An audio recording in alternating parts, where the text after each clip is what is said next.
Čo ty? Prosím ťa.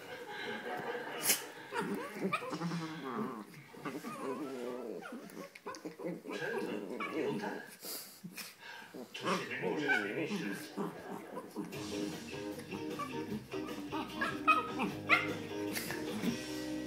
Neznášam Ameriku. Vyzerám, že keď to dohrám, odsťahujem sa. Tak ako?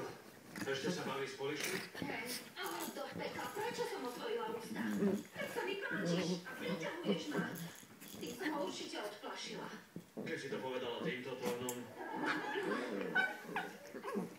Je to čele? To nie, išiel sa prejsť. No, nehovorte mu to, ale áno, to sa vrátil. Ahoj. Preboha, len to nie.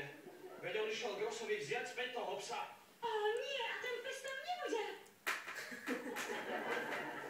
Myslíš? Ahoj. Prosím, len nebuď na mňa zlá. Čože? Prečo by si to sa ešte nebudí? Možno bude, možno nie. Išiel som k Grossovi, aby som vzal späť dačo. Ale nebol som otvorené, tak mi asi došla. Tak som hľadal naozaj všade, aj dole na dvore, aj na streche. Mimochodom, viete, že jeden Grossov sused tam pestuje trávu? Nenašiel som ju, a to strašne mrzí, ale...